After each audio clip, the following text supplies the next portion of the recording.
Welcome to the Teen Life Podcast, where we believe that teenagers are not a problem to be solved, but we are here to help you equip teenagers through the power of connection. Hey guys, this is Chris Robey, and over across the screen from me is Karlie Duke. Hi, Chris. Hey, how are you? Excited to be here today. I'm great. Yeah. We are moving a little bit away from our mental health series to talk about something that is a big deal in schools, and that's cheating. And it's not a new thing, but it is ever more rampant than ever. And also there's just new clever ways to cheat. And we want to talk about that because it's a big deal and something we want to keep our kids out of if we can. Definitely. I think, like you said, cheating is not new, but there are new ways to do it. And so this one is especially for our school staff people listening, but also parents, if you're not aware. I'll post some links later, but this is something you need to be talking to your teenagers about. But cheating is a problem. And I especially want to, I know it's the end of the school year, so you might be like, why are y'all talking about this now? But I think around finals is especially a very tempting time to cheat because those grades really matter. Yeah, papers and research and all those kinds of things. This is where it really gets easy to cheat. Right. And just to like kick off a personal story of a cheating incident, Chris, is when I was in high school, it was a final. It was summer actually at this point. And I think, which is just funny, I think I was watching Ricky and Allison's Kids. Like I think I was at their house. So like one of the founders of Teen Life. I was at their house and I got a phone call from one of my teachers in the summer. And she was like, I need you to come up to school and meet with me as soon as you can. And I was like, what in the world just happened? And then I hung up and I got a phone call from a friend who admitted that like in that time, which I'm sure there are different ways to do it now, but like we had a final paper that was due and you saved it like on the school computer, like hard drive that everyone could get to. And he had asked if like what we had to do an outline and a paper, and he was asking about my outline. And I was like, if you want to go look at my outline, you can see just kind of like the format that I used. Well, then he saw my paper and he took my paper and plagiarized it. Oh. And I had no idea. He didn't tell me he did that but then he called me and said, hey, here's what's happening. Here's why she wants to talk to you. I've told her you had no idea and it's going to be fine. But like he was in a lot of trouble. I had to go talk to his teacher. Part of the funny part, which this is, I mean, it is what it is. She goes, basically, he took your paper and made it worse. So she was like, he didn't even make it better. And she was like, and he didn't even do a good job of like hiding it. And she like slid me both papers and she was like, read these. And I was like, oh yeah, you can definitely tell that he took my work and was honestly a little lazy about it. But it was horrifying. Like as someone who is like very much a perfectionist and cares about my grades and the respect of my teachers, to like almost be in trouble for that was not super. I'm trying to picture little teenage Karlie almost in trouble. How mortified you must have been. Oh, I was. I think I was like crying. I'm sure. And she was very kind. And she was like, he told me it wasn't your fault, but I just wanted to get your side of the story. But I mean, it's a big deal and it impacted in a major way his grade in that class. And I think they were even gave more grace than they could have. And because he could have very easily failed, and it was a dual credit class where you got college credit, and I think they let him barely pass. But I mean, they're very extreme. There can be some really big consequences for cheating, which is why it's important to talk about. Absolutely. So I did see a study that was conducted. These numbers are old, but it's kind of hard to find new things, Chris. But like from 2002 to 2015, so it was conducted with like 70,000 or something like that, high school students and college students. But it showed that 95% of students confessed to have cheating in some form. Wow. Almost all of them. Yeah. So that could be plagiarism, cheating. And then 64% of them confessed to cheating during tests. 58 admitted to committing plagiarism. And then a very interesting study is cheating is higher among college-bound students. Wow. So I think, I don't know, in my mind, I think cheating is for kids who are struggling. But I think what you find is cheating is for kids who feel the pressure to do well. And if you're not doing well or you like have no intention of going on, then like, why would I even take the time to cheat? Right. And so some different forms of like cheating or academic dishonesty, obviously just like your basic cheating. So that could be using different materials, information, or devices that are not allowed. It could be communicating with other test takers. It could be using your phone to search for information on the internet, stuff like that. We'll talk about even like graphing calculators are a way that students cheat. I And remember that trick. then plagiarism is when you use the work of other people, so their ideas, their words, their designs, without their consent. And obviously, the most common form of that is like copying text written by authors and pasting it into your paper without citing it. So if you're not giving credit to them or if you're not citing it correctly, then that is plagiarism. And then finally, this one just makes me laugh because I don't think I personally would have thought of this, but it also makes sense. But just straight up fabrication.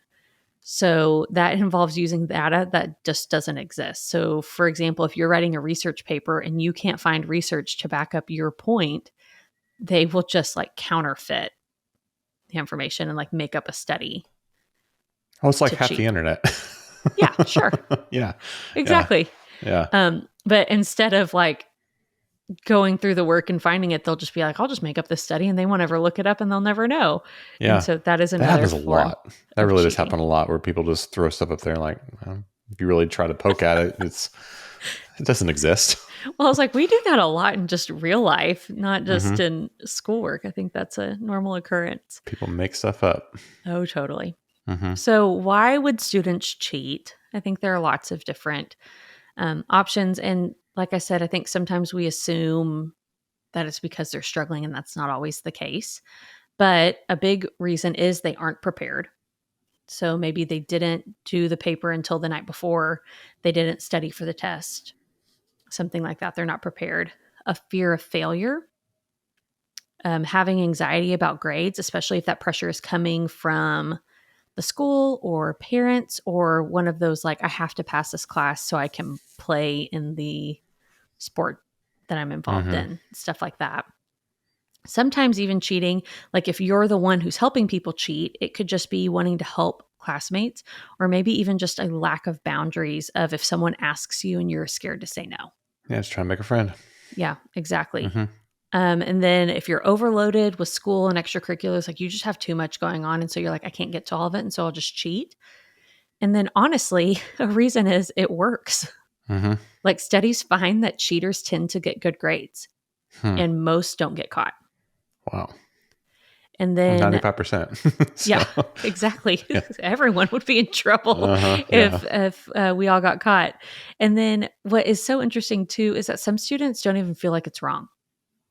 Like, especially if it's a subject that they aren't interested in, or if it's something they don't feel like they'll use in the future.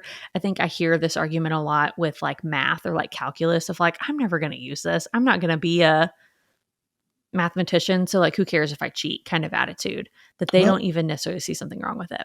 Yeah. And I also think too, there's an element of, is that, my 12-year-old will make videos, and he'll pull stuff off of YouTube, and I have to tell him like, you can't post that if you want to make stuff, and but that's other people's content that you're pulling off of.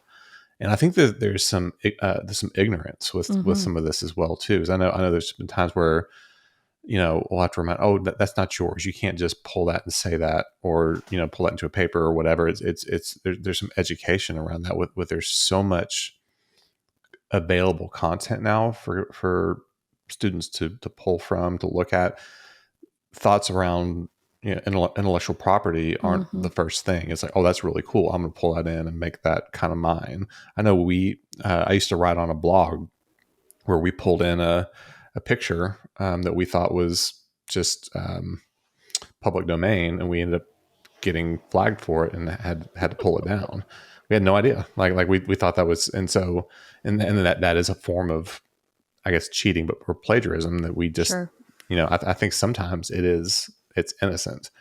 And I think that's where this conversation is so important, where teenagers know, hey, you can't just take something without permission unless it explicitly says this is public domain and we can use it or whatever. You have to cite it. You have to give credit where credit is due. I think you're so right. And I think like in the example that I gave at the beginning of like, obviously him stealing my paper is cheating. But I think even if I remember right, that teacher was like, you probably shouldn't have let him see your outline. And I was going, oh, I was just trying to be helpful. Like I didn't think of that as being cheating. And so like, you're right. I think sometimes students don't even like put that together of, that's probably cheating. I probably shouldn't do that. Right. And Especially like if you it's, said, the consequences are so huge for stuff like this. This is why this is such an important topic. yeah. And I think even before we move on, cheating is something that if it starts early, they're probably going to continue it, especially if they don't get caught. So if you have a middle schooler and they start cheating in small ways, that has potential to ramp up, and even in college to pick up. But then also I feel like it's an issue that we see in the workplace too, of if people are stealing ideas and not citing them or making shortcuts. And then when you get caught and it's in your job, that has even different consequences than just failing a paper. It can be a real issue. And so it's something that is worth talking to students about now. Now, I do want to bring to light some specific ways that teenagers might be cheating now, because like I said, it might be different than if you're an adult than when you were in school, because they just have more technology, which good for them, I suppose. But unfortunately, it sometimes makes it easier for them to cheat. So obvious one is looking at their phone during a test, or just like if they're sitting there and they're like, hey, I just need to Google this real quick. They can easily do that under the desk. I mentioned graphing calculator. This was a thing when I was in high school, but those things are like basically little computers now. And you can put answers, you can put text in there, and it's not always easy to find, but they know how to go get it. So especially if it's math or something like that, they could have answers in that they shouldn't have. Sharing work or copying homework from other students. And so obviously if you're like working together, especially when you're not supposed to, or just like, hey, you do this assignment and give me the answers, I'll do the next one. I feel like that's a pretty common way that students cheat. This one was a big deal even when I was around, but passing on materials from previous classes. So, for example, if you have old tests or old projects, I had a college class that like people just did that. They would pass on a Google Drive of here are all the old tests and all the answers. Just study these and you'll be good. And so I know Which is kind of lazy on the teacher's part. I mean, fair, fair, but they're all a little bit implicit there. That problem. yeah. Like I said, it was college, but yeah. And I know teachers do things like A/B test, or they'll change up the order, or they'll change up how things are. So if you're just trying to like be like A, B, C, C, like memorizing, that's not going to be helpful. But I definitely think kids are smart and they pass on stuff from previous classes. And then copying, pasting from the internet. I think we mentioned this in ChatGPT, and we'll get into some more AI stuff, but Chris brought up a good point that is another way that teenagers are cheating now. Another resource of they can have these AI robots write papers for them. And then they're not actually doing the work. And then I also saw a lot of websites were saying that they'll write answers on their hand or their sheet of paper or even clothing and shoes. So maybe it's on the inside cuff of their jacket, or they'll write it on the sole of their shoe and then they'll cross their legs and look at the bottom of their shoe. Now, I did want to speak, especially some of this is for parents, but this one really is for our school people and for our teachers. But I have some ideas to help avoid the cheating problem, or maybe to help overcome it in schools. And the first one is to avoid academic overload when you can. And some schools I know put major tests and projects on a big calendar so that they can avoid having too many big things at once, or like grade levels. We'll talk about that. Because I do think that's when teenagers get overwhelmed, is if they have a major project and a major paper and a final exam all happening on the same day. They're kind of like, well, one of these has to go. And so if you can, try to avoid overloading too much or giving too much at one time. Talking about academic ethics. So even like setting expectations on the front end. I had teachers who would do that, who would say, hey, this is a homework assignment. If you want to get together with a couple people and work on it together, that's totally fine. And then we kind of knew what to expect. And then there were some who would be like, I want this only to be your work. And if you work with someone else, I'm going to consider it cheating. So even like setting expectations, what counts as cheating, what is acceptable. And like I said, some might not even realize it's an issue, especially if it's the culture of the school. So if they're like, well, this is what everyone does, so it might be fine, especially if it's maybe underclassmen, that could be an issue. I'm also going to post a link for talking points for parents to use to talk about cheating with their students at home.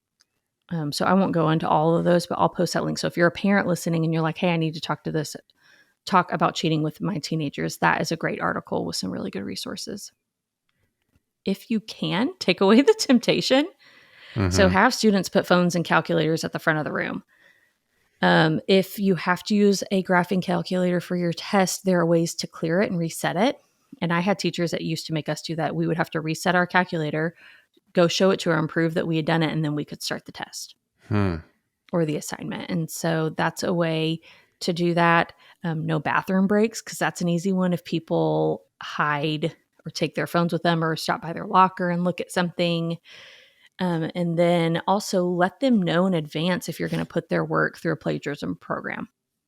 So I know there are programs like Turnitin is really popular that you can upload their papers and it will tell you if it's plagiarized, or it'll tell you if there are pieces that have been copied. But that could also be a resource for students if a student is worried, like, I don't know if I did or not, like I didn't mean to plagiarize, have them put them through a program like that before they even turn it in, because it'll help them know if they did it right. Yeah. That's really helpful. Maybe take some pressure off if you can, if you're a teacher who wants to be the cool teacher. I had teachers who would let us bring in like one note card to a test to help.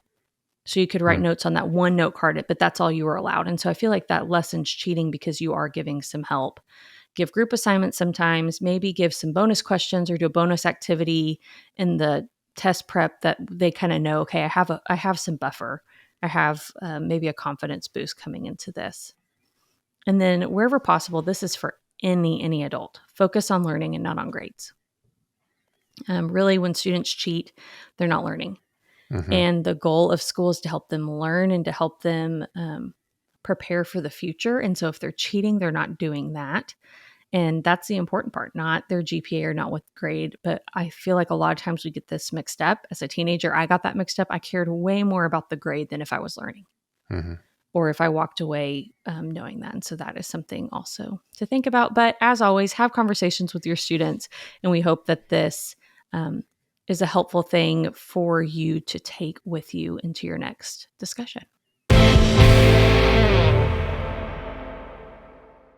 For the trend this week, I wanted to talk about AI hoaxes. I know we've talked about ChatGPT in the past, but more and more we're seeing these hoaxes that are coming up on AI.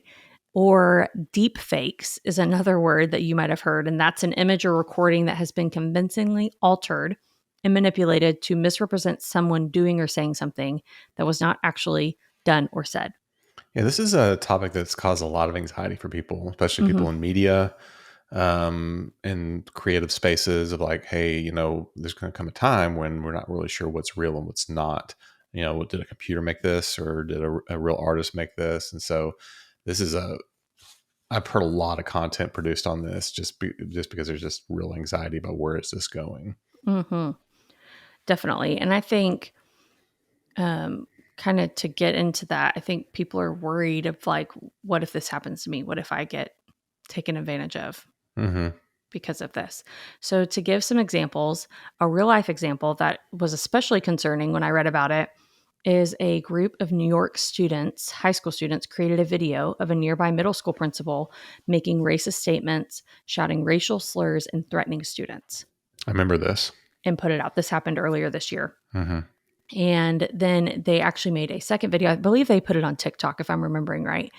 And then in a second video, they also had a member of the sheriff's office doing similar things. So racial slurs, threatening, talking about the KKK. And so really scary stuff, especially if you're a leader or someone that you're like, hey, I never said that. And now that's out there. I feel like that can be a very scary thing. Now, AI hoaxes in pop culture. I talked to Chris about this one.